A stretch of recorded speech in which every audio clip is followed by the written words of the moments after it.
não muito agradável, né, Sandro Henrique? Porque o Santos, mais uma vez, foi humilhado. O Santos, mais uma vez, teve a sua história manchada por esse elenco de jogadores do Santos. E você estava naquele jogo lá em Itu, quando o Santos perde por 3-0 para o Ituano, na última rodada do campeonato, e o Santos não teve alma, não teve coração, não teve vergonha na cara. E ontem foi muito parecido o que aconteceu lá em Porto Alegre. Só que ontem o Inter converteu a chance que criou e o Santos, pela segunda vez na sua história, toma um 7-1 no Campeonato Brasileiro. O Ricardinho, é um resultado, um número, o resultado numérico, ele é muito impactante. Inclusive, quem foi que fez o gol do Santos no final da partida? Max Silveira. Não deveria ter feito. Era melhor 7-0 do que 7-1. Tô falando sério. Tô falando sério. Eu sei que jogador profissional e. Né, não, não existe isso. Mas o resultado teria sido. O 7-1 é um negócio muito forte, porque o 7-0 seria péssimo, mas 7-1 é pior. E aí, ô Ricardinho, eu fico me perguntando, eu sei que os jogadores, eles, no final das contas, são os caras que estão lá, velho. Os caras ficam muito marcados. Inclusive, quem não joga essa partida do 7-1 lá na Copa do Mundo de 2014, mesmo quem não joga, fica marcado. O Neymar não estava em campo. Mas o Neymar será sempre um cara, o líder técnico, o cara daquele time do Brasil, da Copa de 2014. O capitão da seleção brasileira, que foi o pior capitão da história da seleção brasileira numa competição grande, ele, para mim foi o pior capitão da história. E ele também não está naquele jogo por razões diferentes, tá? O Neymar não tá porque ele tá machucado. O capitão não tá porque ele toma um amarelo bobo nas quartas de final, um amarelo ridículo.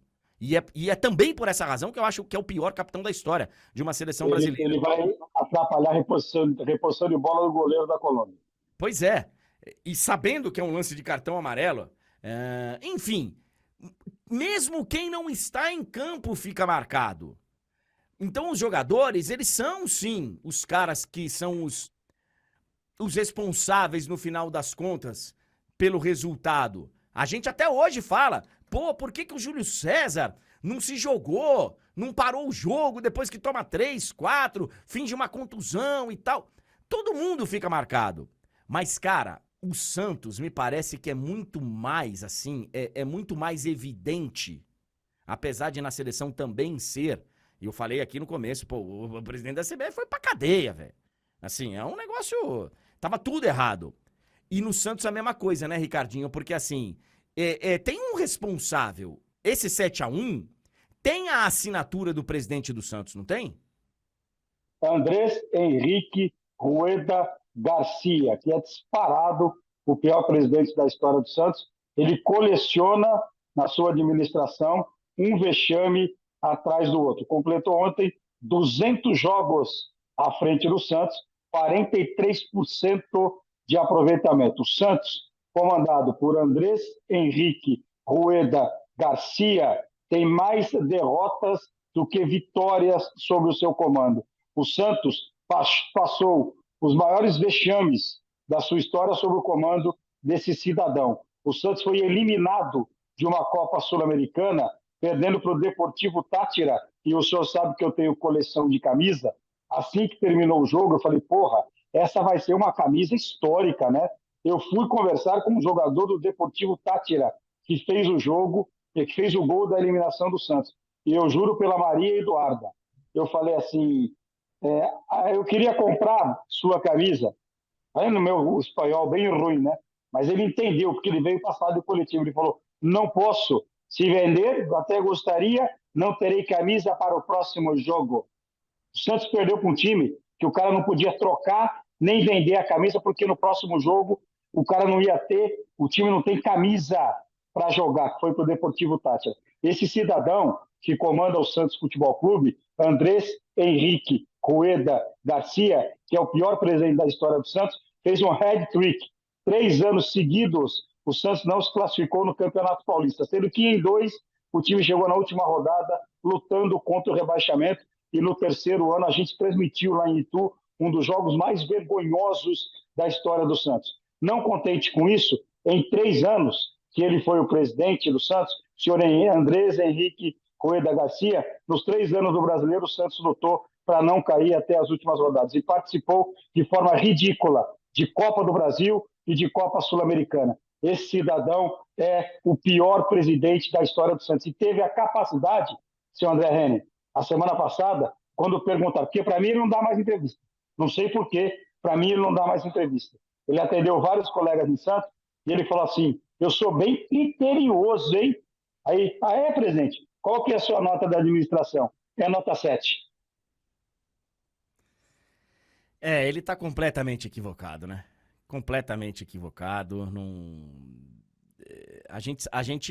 Eu imaginava que seria uma gestão diferente, tá? Eu lembro que quando ele assume o Santos, ele deu uma entrevista pra gente. Eu não lembro qual foi o programa, Ricardinho. Eu não lembro se a gente ainda tava em home office e tal, e foi online. Eu não lembro, mas ele deu uma entrevista pra gente. Certamente foi online. Ele não dá entrevista presencial. Aí ele voltou agora a receber as pessoas da vida. Foi online, se eu não tiver equivocado, no de placa. Eu acho também que foi no de placa. E eu tive uma boa impressão. Eu falei, pô, é um cara que... Mas, assim, não deu nada certo, né, Ricardinho? Foi uma sucessão de equívocos. Um negócio... E você é de Santos, você inclusive apresenta lá todos os domingos o Domingo Esportivo. Domingo Esportivo lá, com Ademir Quintino. Aliás, como está Ademir Quintino, hein? Ele está entre nós ainda? Está entre nós, o filho dele que está prestado ao 15, né? Terminou a Copa Paulista, voltou. Mas não é disso que eu quero saber de ontem. Não, então eu vou chegar até aí. Ontem ele chegou lá completamente desnorteado, zonzo. Tinha hora que ele achava que estava na casa dele, tinha hora que ele achava que estava fazendo o jogo ainda, tinha hora que ele achava que estava no programa. Tá difícil para o torcedor de Santos, tá difícil. E só o seguinte, André, sobre o Andrés Henrique Rueda Garcia, o discurso dele era muito bom. Ele é um empresário bem-sucedido, ele teve uma empresa de TI e vendeu essa empresa por uma fortuna, assumiu o Santos, mas o discurso dele era muito bonito, mas na prática ele fez tudo errado.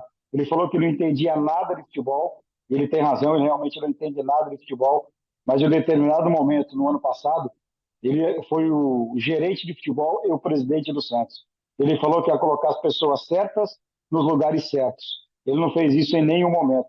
Ele que foi um grande empresário no setor de TI, o Santos até hoje tem problemas de sócio-torcedor para cadastro e venda de ingressos online. Santos que vai ter uma eleição no final do ano com votação online. Tá um pandemônio, meu irmão. Ô, Ricardinho, não adianta ficar chorando agora. Diferente da seleção. Não, diferente da seleção brasileira, que perde o 7-1 e é eliminado da Copa do Mundo, quer dizer, eliminado não, ainda tem que fazer o jogo, né, contra a Holanda, e aí... Toma 3. Pois é, e na nossa memória, até, pô, tomamos só 3, tá tranquilo, o que seria completamente fora de qualquer expectativa. Pô, qualquer outro jogo da Copa do Mundo, pô, o Brasil tomou 3 da Holanda, velho, em casa na Copa. Acabou sendo de bom tamanho, a gente acabou ficando satisfeito de tomar só de 3, o que é uma loucura. Mas, diferente do Brasil, que sai da luta pelo título, o Santos ainda está lutando. Como é que vai conseguir se superar? Como é que vai conseguir se recuperar? O nosso presuntinho, Marcelo Fernandes, corre risco, pode sobrar no dele. O que vai acontecer, Ricardinho? Bom, vamos lá. Ontem o Marcelo, que eu também gosto muito, acho que era a opção melhor para comandar o Santos até o final do campeonato, continuo achando, errou muito, né? Ele erra na escalação, ele erra principalmente quando o Santos toma o segundo gol aos 13 minutos e não mexe no time.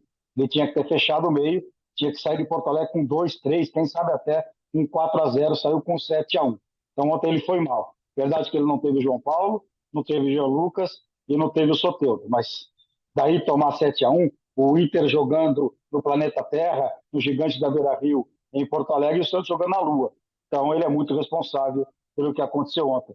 Agora foi o que ele disse, né? após a partida, pedindo desculpas ao torcedor em nome da comissão técnica, dos jogadores, e hoje à tarde já trabalhar no CT Repelé.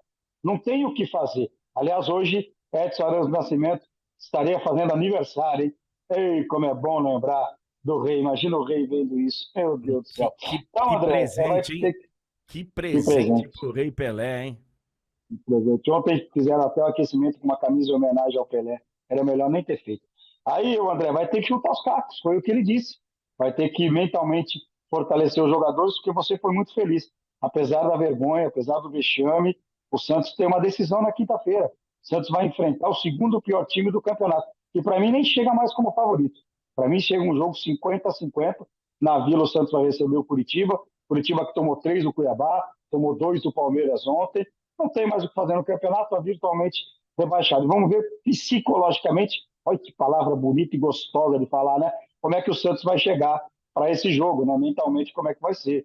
Ou os caras vão voltar e vão jogar muita bola, ou vai voltar abalado, e aí, meu filho, se não conseguir um resultado positivo na quinta-feira, fica muito complicado, porque na sequência, o Santos vai pegar o Corinthians na Neoquímica Arena, o Corinthians que ontem, mais uma vez, no jeito Corinthians, encontrou um gol milagroso no finalzinho do jogo, conseguiu um resultado que era desastroso e que no final foi ruim, mas a empate ia ser a derrota ia ser um desastre, e aí na outra semana o Santos vai pegar o Flamengo.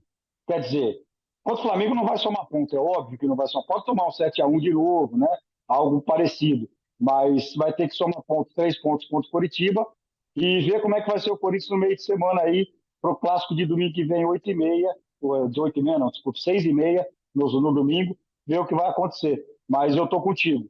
Eu acho que psicologicamente vai ter que reverter e vai ser muito difícil. Com relação ao Marcelo Fernandes, Alexandre Tadeu Galo, que o senhor disse, quando surgiu, que na bola ia ser o novo Paulo Roberto Falcão e o senhor errou feio. O Galo é melhor que o Falcão como dirigente, isso não tem comparação. Mas na bola, que o senhor falou que ia ser o novo Falcão, o senhor errou. O Galo foi um bom volante, garantiu a permanência do Marcelo Fernandes. Agora eu pergunto para você, André Henning, que vive nessa brincadeira aqui tanto tempo quanto esse cinquentão aqui.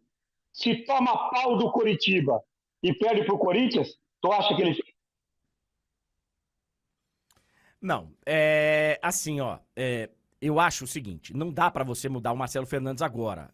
Assim, eu sei que é um resultado que ele é um resultado muito, muito simbólico, muito forte, muito, muito traumatizante.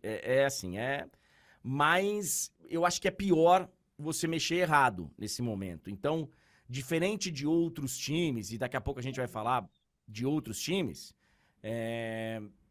o Marcelo Fernandes conhece os caras, então talvez ficar com quem já conhece, talvez seja o melhor caminho. Ô Túlio, se você puder, por favor, coloque a minha tela no ar, que eu tenho uma sequência aqui do Santos, que eu acho muito interessante. E assim, torcedor do Inter, eu peço desculpas, tá? Porque a gente deveria, é evidente, tá falando bastante do Inter, que ganhou de 7-1, o Inter que aplicou um resultado histórico e tal. Alan Patrick jogou o fino da bola. Pois é, e assim, o Inter, ele também se recuperou de um trauma, tá? A eliminação da Libertadores foi traumática pro Inter, porque o Inter, ele se viu classificado no Maracanã e no Beira-Rio. Ele poderia ter se classificado já no jogo de ida, poderia ter se classificado no jogo da volta e saiu eliminado da Libertadores. Então, assim, era o pior ataque do Campeonato Brasileiro. A gente falou sobre isso aqui na sexta-feira. Pior Já não é mais, né? Já não é mais. Ele fez 23 gols. Tinha feito 23 gols até a sexta-feira, até ontem. E agora tem 30 no campeonato. Meu Deus. Pois é, fez 7. Então, assim... Fez 8, né? Anularam 1 ainda. Anularam 1. Dá uma olhadinha aqui, ó. Eu tô no Transfer Market. Ó. Pois é, veja só a caminhada do Santos, ô Ricardinho. Ele vai... Ele chega... A melhor colocação dele foi na sexta rodada contra o Vasco. Ele ganha de 1-0 lá... Eu não sei se esse jogo foi em São Januário. Eu realmente não... São Januário 1-0. O gol do Santos foi no primeiro tempo. David David Washington. Washington fez o gol do Santos e teve um pênalti clamoroso não marcado para o Vasco do Rodrigo Fernandes. Então, o treinador ainda era o Odair Hellmann. Depois, cara, é ladeira abaixo. Aqui, ó. Ó, aí ele empata com o Palmeiras, cai pra nono. Aí ele perde do Red Bull Bragantino, cai pra 12º, empata com o Inter. E agora começa a sequência que vem agora, né? Do retorno. Perfeito. Coritiba, que ele empata. Empatou. Corinthians, que ele perde. Na Vila, o dia que o Odair cai. O Odair Hellmann cai. Aí vem o Claudio Miro, que é o técnico contra o Flamengo, perde em casa. Ferro. Aí, ó, é só lá toma 3 do Cuiabá com o Paulo Turra. Nossa. Aí entra na zona de rebaixamento aqui, ó. Consegue respirar quando ganha do Vasco. Ganha do Palmeiras. Na verdade, ele consegue respirar quando ele ganha do Bahia, né? Ele dá uma respirada. Isso. Aí ganha do Vasco. Ganha do Palmeiras. E aí volta pra zona de rebaixamento. Primeiro pra 17ª colocação com a derrota do Red Bull Bragantino e agora com 7-1 para a 18ª colocação. E os próximos jogos do Santos, foi o que a gente estava falando aqui, né? Coritiba, depois Corinthians e Flamengo fora. E o Cuiabá em casa. Cuiabá em casa. Ó, o Santos tem jogos... Esse jogo contra o Coritiba é final de campeonato, velho. É final Mais de uma. campeonato. Final de campeonato. E aí depois ainda tem Cuiabá, Goiás. Porque a sequência final do Santos, tudo bem que pode pegar um Fluminense embalado de título de Libertadores, os caras comemorando. Fortaleza comemorando. Fortaleza comemorando, último jogo da temporada. Mas tem um Atlético Paranaense aqui brigando por Libertadores. Tem aqui um Jogo que nós Botafogo. vamos transmitir. Pois é, tem um Botafogo brigando pelo título. Pode ser o jogo do título do Botafogo.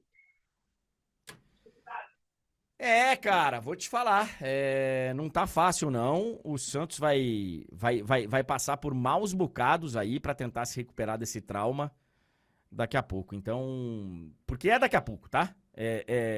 Literalmente daqui a pouco, porque o próximo jogo do Santos, ele é quinta-feira o Santos tá em campo. Ele vai entrar em campo, André, sabendo tudo aquilo que aconteceu na rodada. O Santos fecha a rodada, quinta, 9h30 da noite, no estádio Urbano Caldeira, na Vila Belmiro. Então o Santos vai saber tudo aquilo que aconteceu na rodada, né? A gente vai ter, acho que 2 jogos que não vão acontecer na rodada. Não sei se o Botafogo vai voltar, se vai ter o jogo ou não vai. Mas Não os vai confrontos do Santos, não vai ter, né? Não Os vai. confrontos do Santos a gente vai ter os jogos. Assim, André, só para encerrar, eu sei que você tem muita coisa para falar aí. É um momento assim muito complicado da história do Santos. A gente tem na sua narração, né? A gente estava junto, inclusive, naquele ano que o Santos quase cai, o Marcos Leonardo faz um gol de pênalti. Acho que foi até contra o próprio Fortaleza, que ele bate, o goleiro quase pega. Aí tem uma narração épica sua, né? O torcedor do Santos é apaixonado. O Santos nunca caiu, o Santos é gigante, tal, coisa e tal. O torcedor do Santos está temendo muito de que isso vai acabar. Se sobrou pouca coisa para o torcedor do Santos bater no peito e se orgulhar, é que o Santos nunca caiu. Mas isso está muito perto de acontecer, infelizmente, torcedor do Santos.